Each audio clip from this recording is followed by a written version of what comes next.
छान चटपटीत तोंडल्याची भाजी खूप छान लागते, एकदा करून बघा. हे बघा, ही अर्धा किलो तोंडली आहेत. त्यातली थोडीशी खाण्यासाठी ठेवायची बाजूला, बाकीच्याची मी भाजी करणार आहे. तोंडलीचे येताना बघा, असे मागचे पुढचे डेट काढायचे आणि असे 4 भाग करायचे. काढून असे 4 भाग करायचे. सगळे तोंडली मी अशीच चिरून घेणार. हे बघा, ही सगळे तोंडली मी अशीच चिरून घेतलेली आहे. जवळजवळ 1.5 पाऊण तोंडली आहे. तोंडल्याच्या भाजीसाठी मी साहित्य बघा, तोंडल्याच्या भाजीसाठी मी साहित्य बघा काय घेतलेले आहे. अर्धा चमचा जिरं पावडर, 1 चमचा किचन किंग मसाला, 1 चमचा धने पावडर, 2 चमचे लाल तिखट, 1/2 चमचा हळद आणि हे 3 चमचे मोठे 3 चमचे पांढरे तेल घेतले होते, ते जरा बारीक कुटून घेतलेले. 2 मोठे कांदे घेतलेले आहेत, 1 मोठं टोमॅटो, आलं लसूण थोडंसं कुटून घेतलेलं आहे आणि 1 चमचा गूळ घेतलेला आहे. सगळ्यात आधी मी तेल तापत ठेवलं आहे.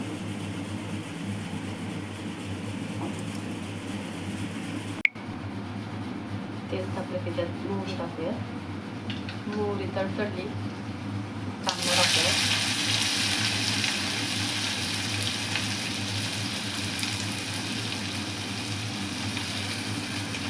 कांदा चांगला परतून घ्यायचा.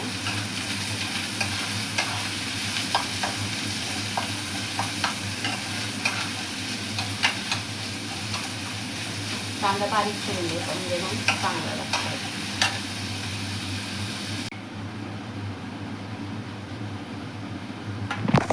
असा कांदा जरा असा लाल झाला की त्याच्यात आलं लसूण टाकून घ्यायचं.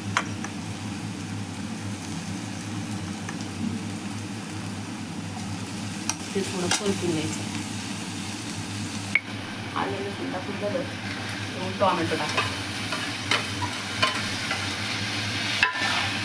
टोमॅटो कांदा चांगला करून घ्यायचा. थोडं मीठ टाकायचं म्हणजे कांदा चांगला परतला जाईल.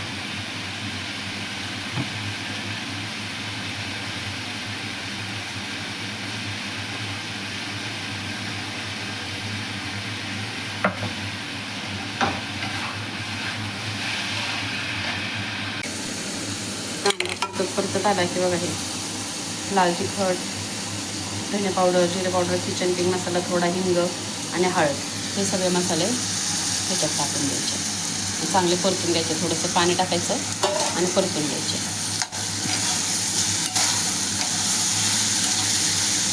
मसाले कोरडे व्हायला लागले की थोडं पाणी टाकून परतून घ्यायचे. चांगले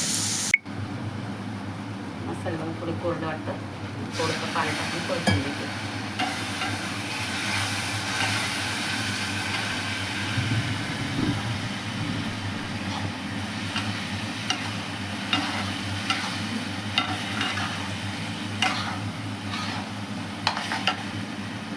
मसाले चांगले परतले की मग तोंडले टाकून परतून घ्यायचे.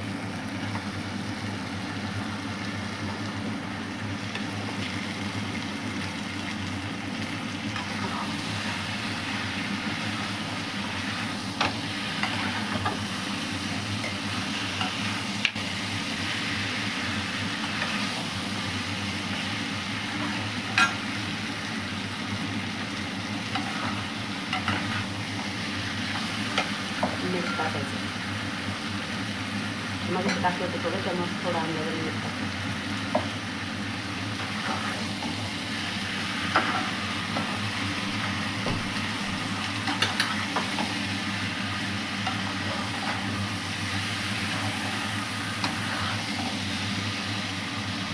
गूळ टाकायचं 1 चमचा, 1-2 चमचा टाकायचं.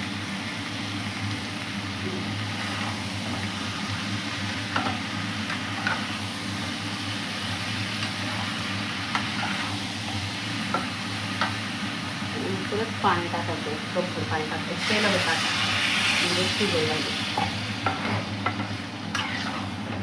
बारीक गॅसवर शिजून द्या आणि नंतर शिजत आले थोडंसं पाणी असेल तेव्हा 5-1 मिनिटांनी शेंगदाण्याचं कूट आणि पांढऱ्या तेलाचं कूट टाकायचा. आता मी झाकण काढून झाकण काढते. 5-7 मिनिटांनी बारीक गॅसवर ठेवलं होतं. शिजत आली आता भाजी. थोडंसं त्याच्यात पांढऱ्या तेलाचं कूट टाकायचं.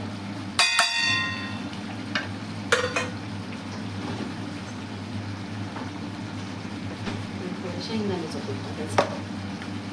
शेंगदाण्याचं कूट 2 चमचे शेंगदाण्याचं कूट आणि 2 चमचे पांढऱ्या तेलाचं कूट.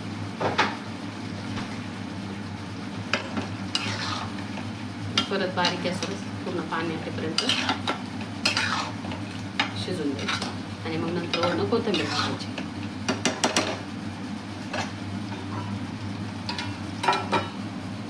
बारीक गॅसवर शिजून द्यायचं. आता झाकण काढून बघते बघा.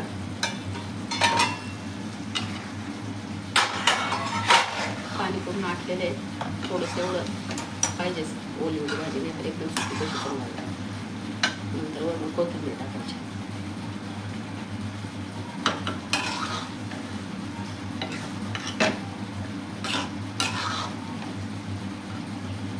झाली बघा भाजी.